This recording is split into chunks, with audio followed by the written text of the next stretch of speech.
This is a poem by Kentucky farmer, poet, prophet, Wendell Berry, that I often use in my own self to sort of center me in where I am. And it's from one of his Sabbath poems. And it goes like this: whatever is foreseen in joy must be lived out from day to day. Vision held open to the darkness by our 10,000 days of work. Harvest will fill the barn, for that the hand must ache and the brow must sweat, and yet no leaf or grain is filled by work of ours. The field is tilled and left to grace. That we may reap, great work is done while we sleep. When we work well, a Sabbath mood rests on our day and finds it good. Wendell Berry.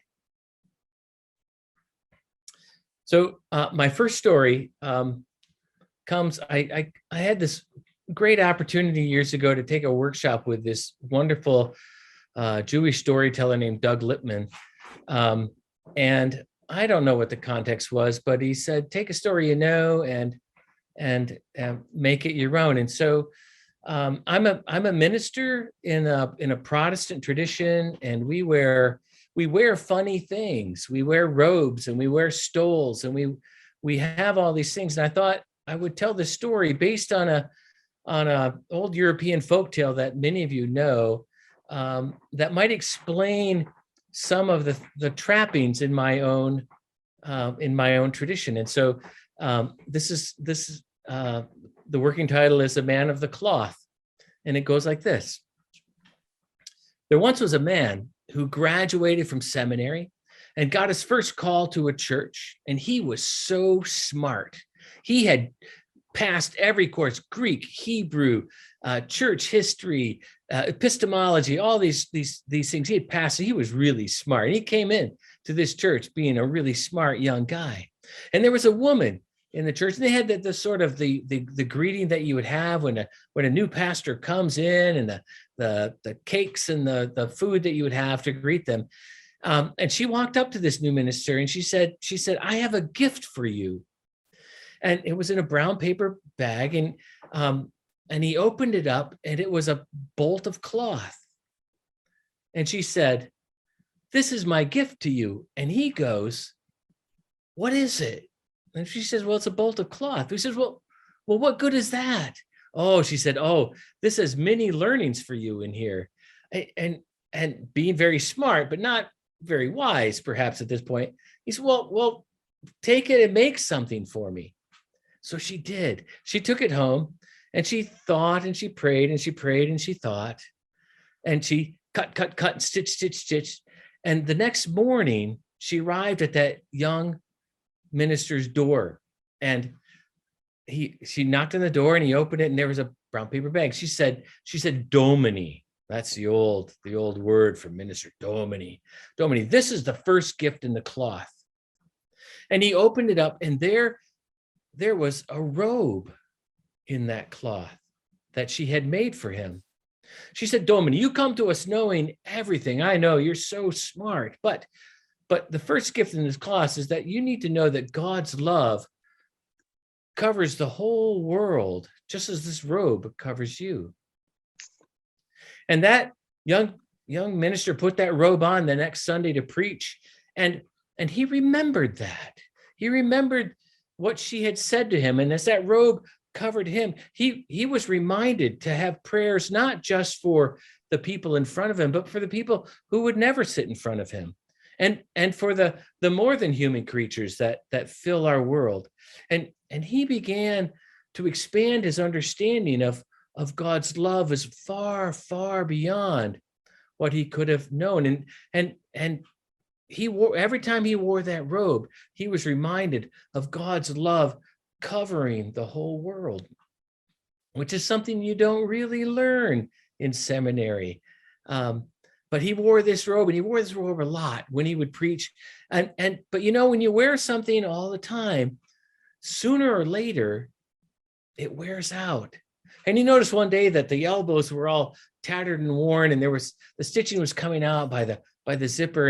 And he took that old robe, and he said to the woman, he said, well, you're right. This was a great gift in that cloth. And I'm going to give it back to you because it was great. Thank you for everything. She said, but perhaps there's yet another gift in this cloth. And he said, well, make me something. And so she took that home, and she took that old robe, and she thought, and she prayed, and she thought, and she prayed. And that night she cut, and stitch. And the next morning she showed up at that minister's door. She knocked on the door, and he opened it. And she said, minister, this is the second gift in the cloth. And he opened up the brown paper bag, and in it was a shirt. The kind that you put the little cardboard tag in, so there's a little white tag that goes up here. And she said, minister, the first gift that was in the cloth was a reminder that God's love covers the whole world. But the second gift in the cloth is that God's love is very close. And so he put that shirt on the next day, and he looked at that shirt, and he saw some of the glimmers of that old robe that he had worn for so long. And he put that on. And it was one of those days where you had this rough meeting with some people. They were angry at him for whatever. But he remembered that God's love is very close. And his answers were a little more generous than perhaps what he would have said. And he found a way to stitch together community out of this brokenness that was between them.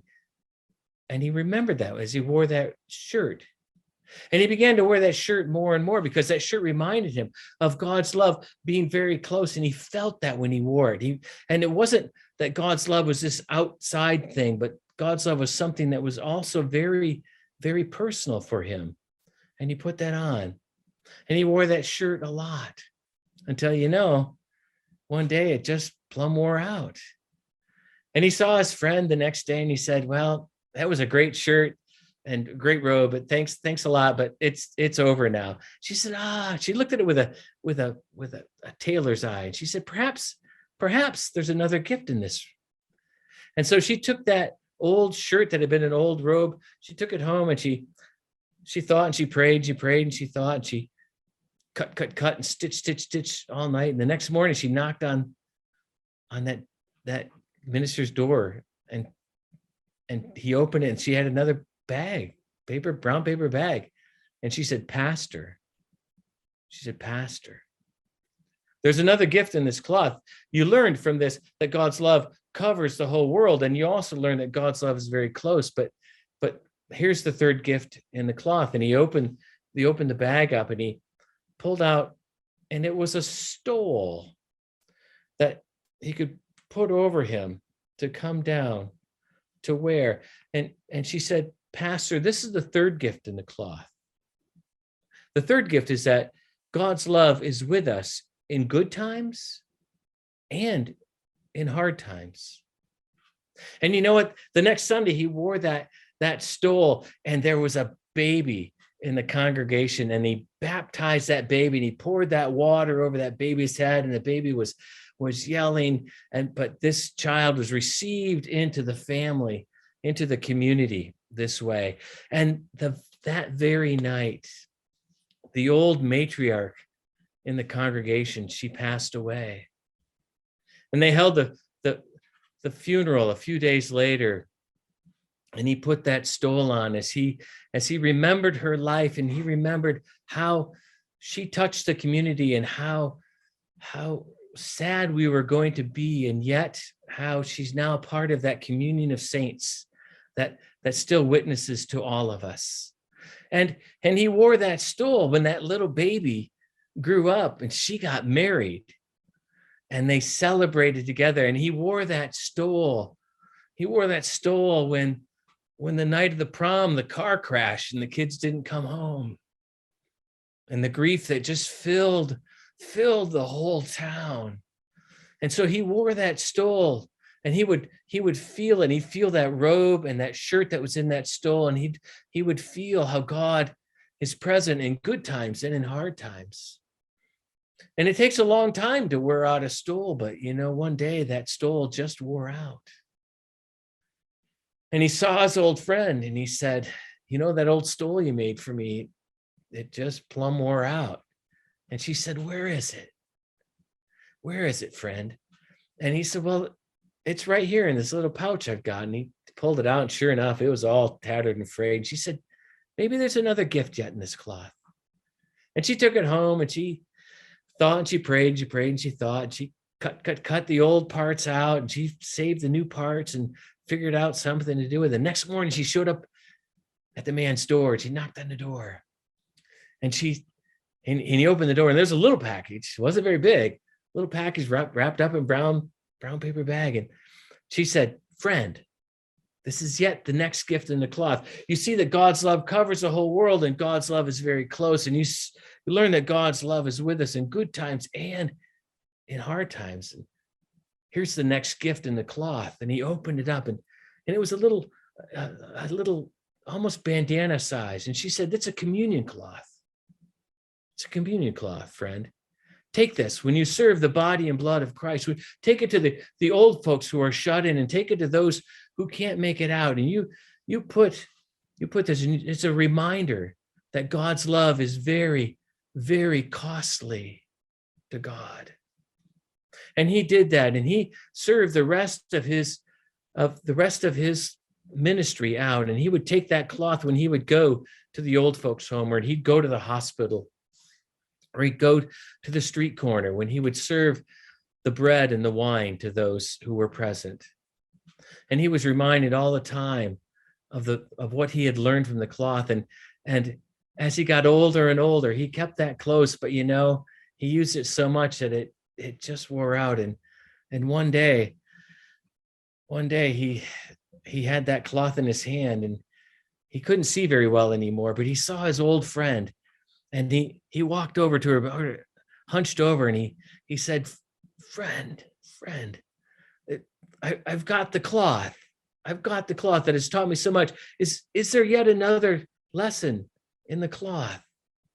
And her arthritis already had taken over her hands, and she couldn't see very well either because she was very old. And she said, I'll see. And she took that cloth and she looked at it with a tailor's eyes, and she took it home. And he was so excited because he knew that she would come the next morning. And he took his chair and he sat next to the window, next to the door, and he sat in that chair all night. And he was so excited to see what the next lesson in the cloth would be.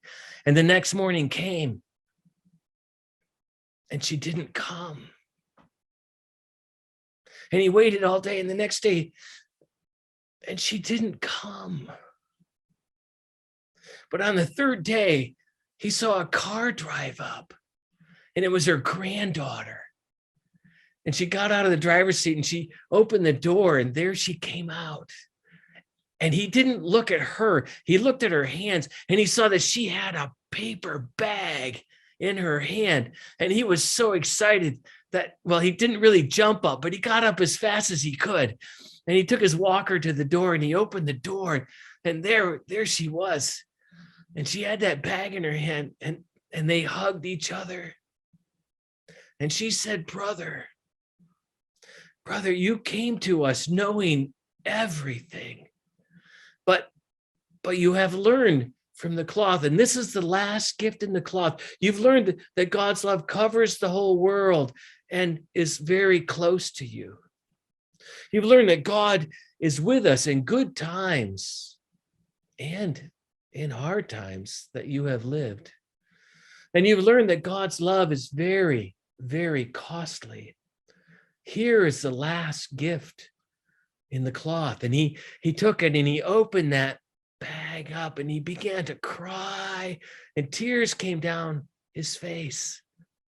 And she said, brother, this is the last gift in the cloth. For the last lesson for you is that God's love can never be owned, but God's love is always free.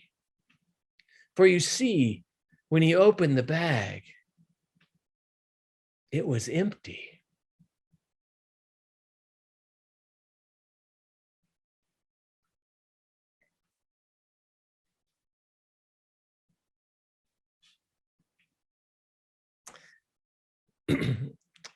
I've got another story, and I work with kids all the time, and to them, the Bible is really boring and really dry, and they've got a good point because it oftentimes is. But this is a Jesus story, and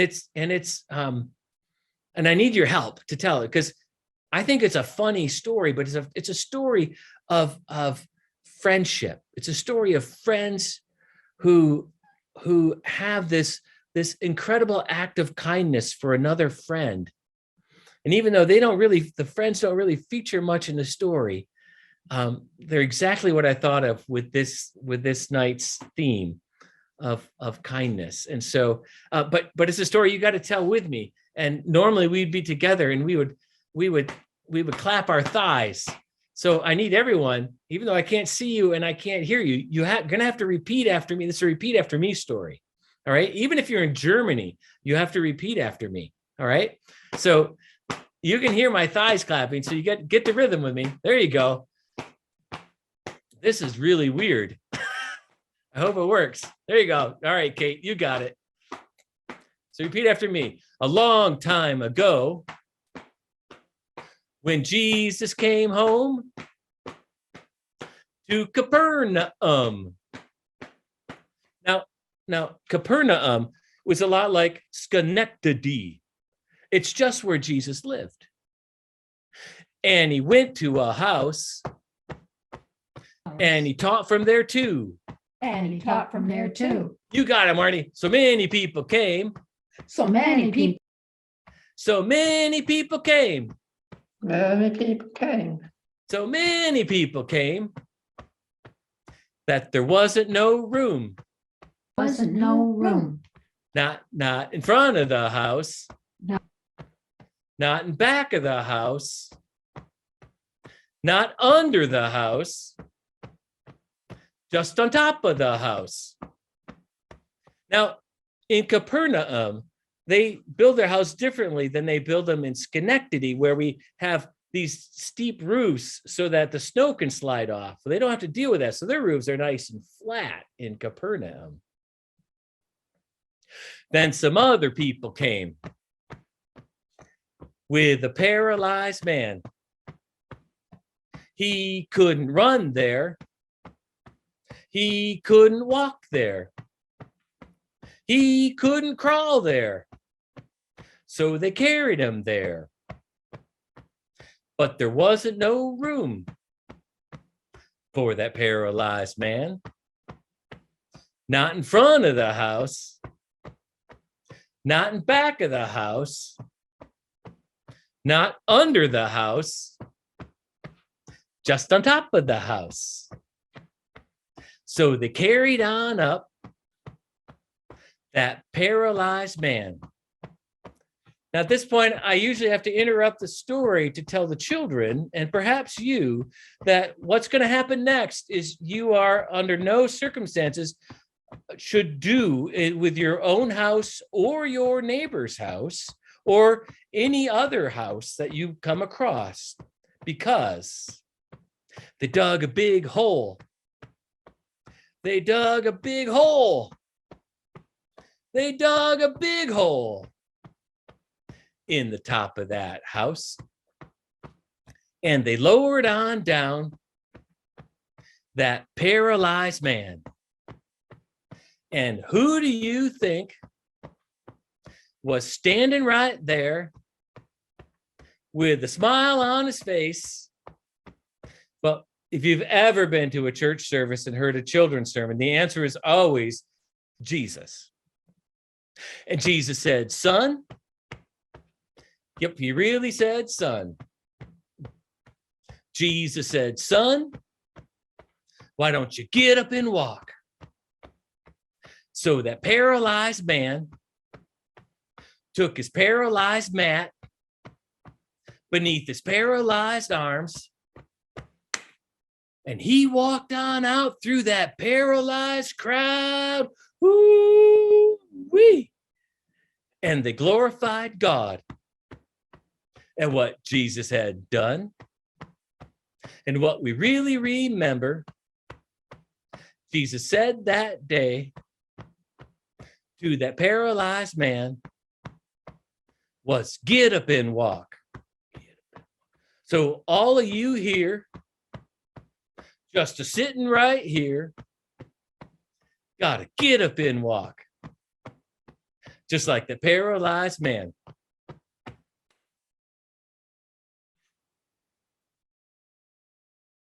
That comes from the book of Mark, chapter 2, verses 1 through whatever. Thank you. Thank you for letting me tell.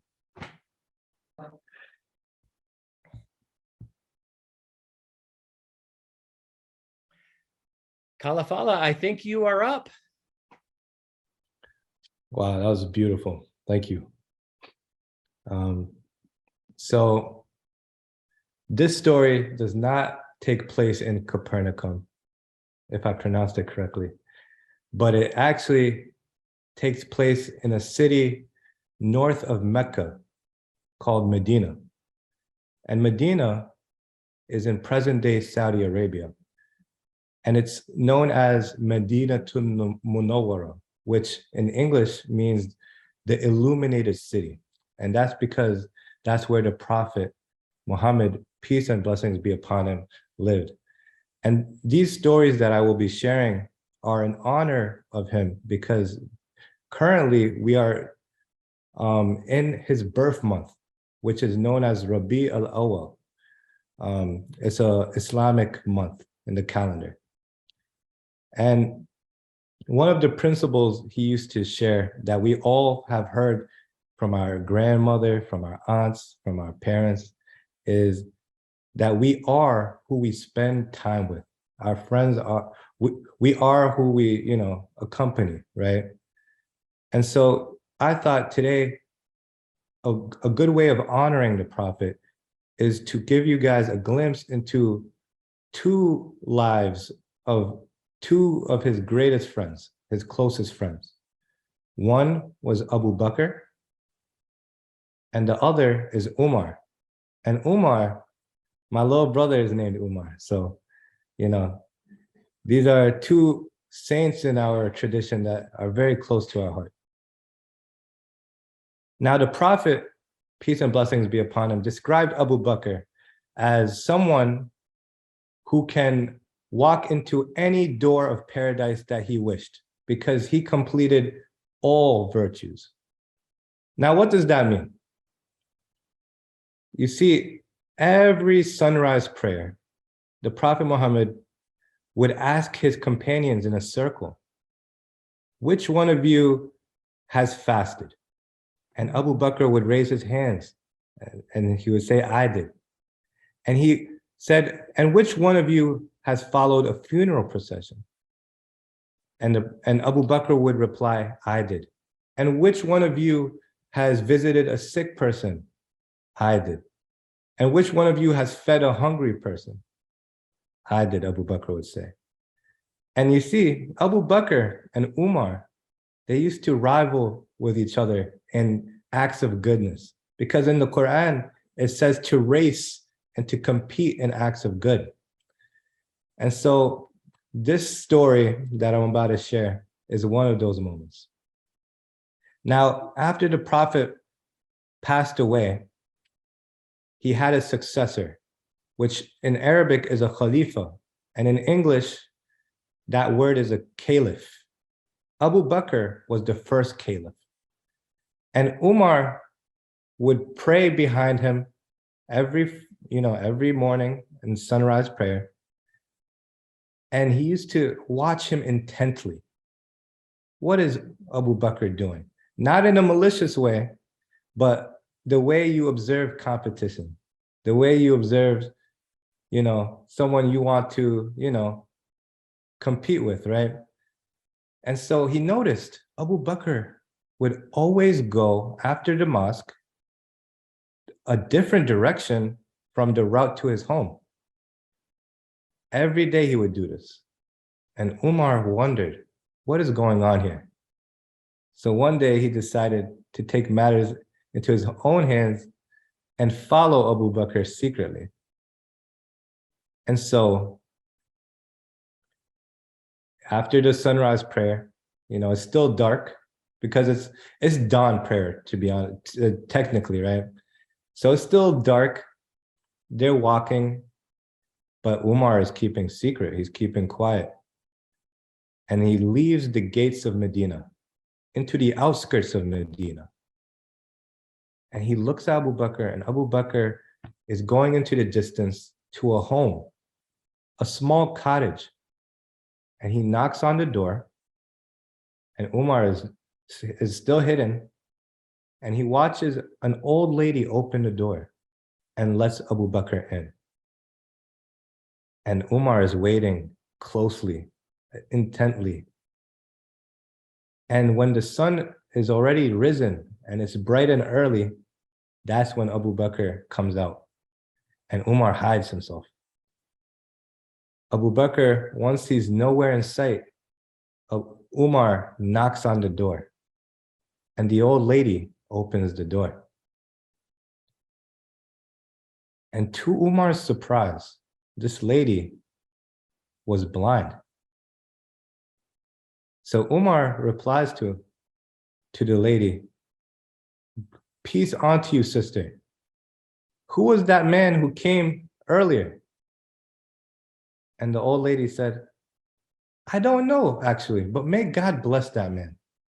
Every morning, he comes and he cleans my house, he makes me breakfast, and he washes my clothes, and once he's done, he goes back home." And Umar replies, "You don't know who that man is? That is the Caliph Abu Bakr." And he tells himself quietly, "Oh, Abu Bakr, how can I ever compete with you?" So that's the first story. Now, the second story, before I continue, I'd like to share with those of you who know me and those who don't know me. Caliph, Khalifa, I'm sure you might have noticed that it sounds a little close to Khalafallah, which is my name, right?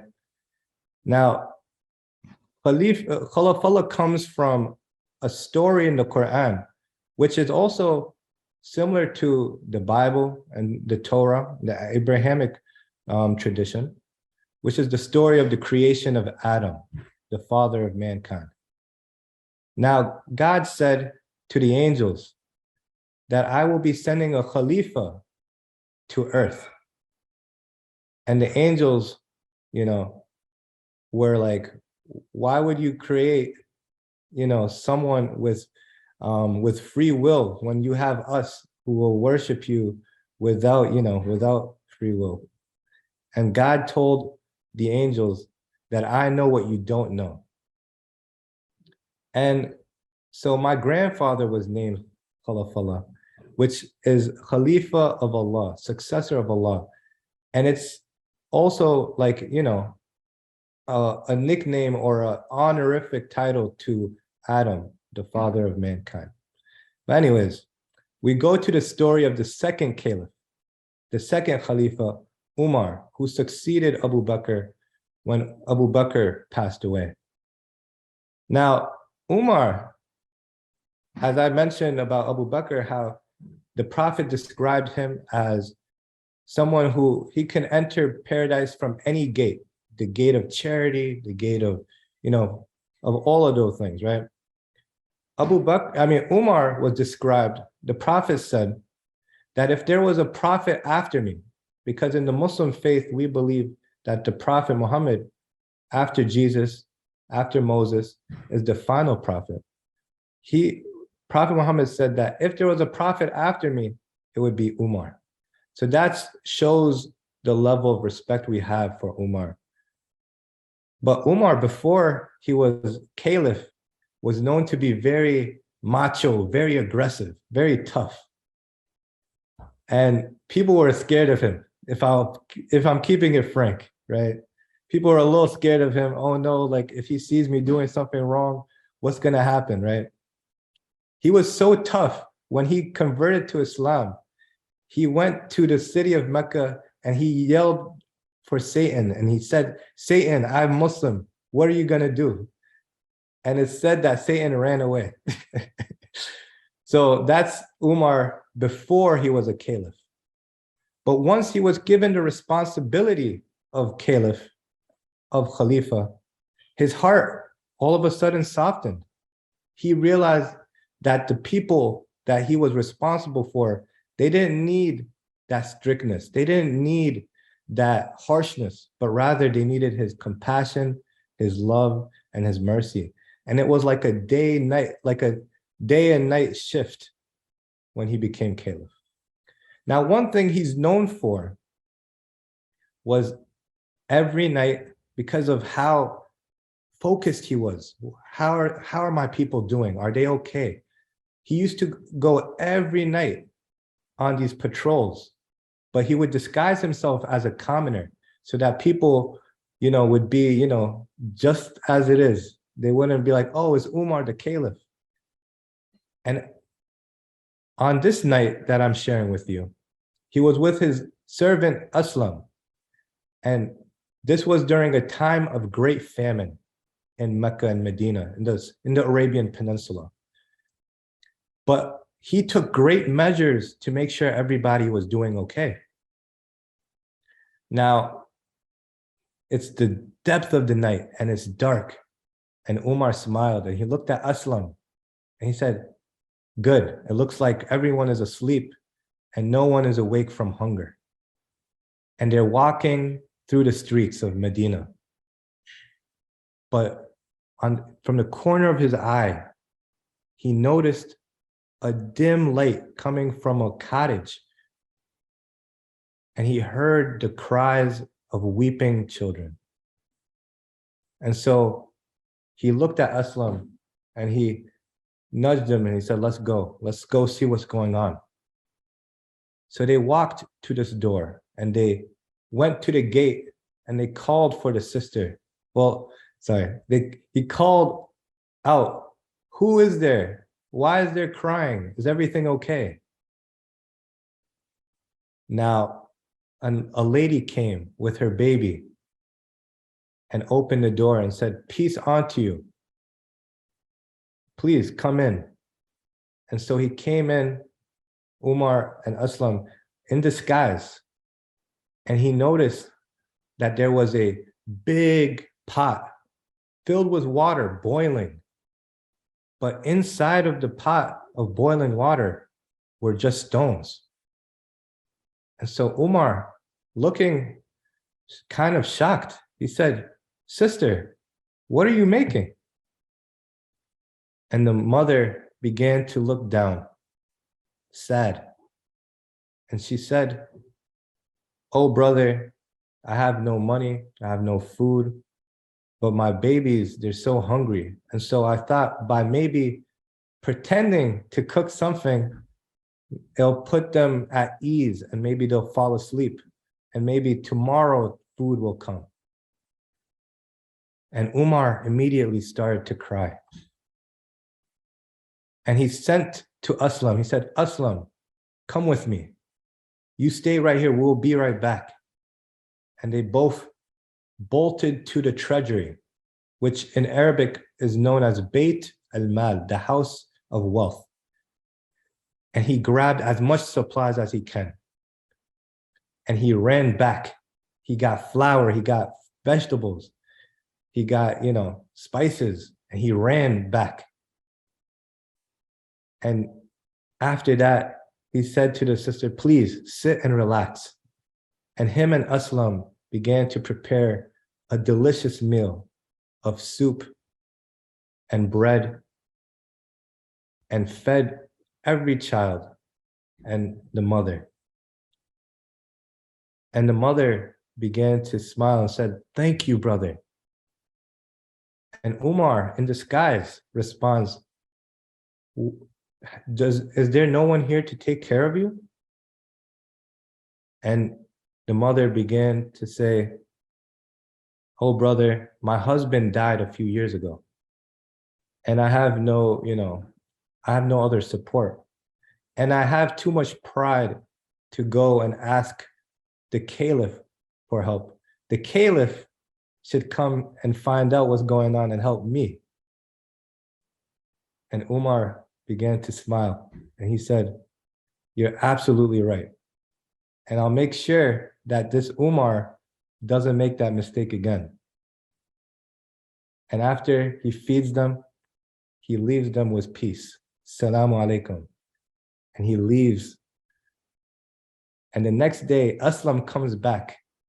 However, he's wearing, his royal, uniform. And he has big bags of supplies. And he says, "This is from the Caliph Umar.